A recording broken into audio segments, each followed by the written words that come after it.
How to see all Google Maps Street View. Start off by launching your preferred browser in your device. So in the browser, you can go ahead and search for Google Maps.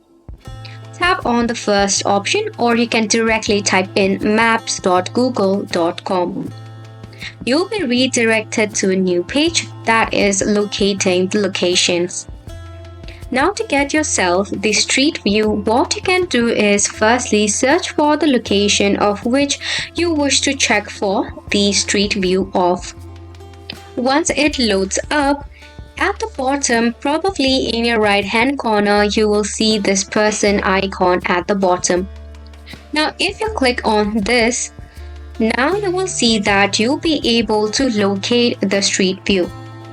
What you got to do is just press and hold and drag along the place. Then leave the user icon. Once you do this, now you'll be able to check out the location or the street view quite simply.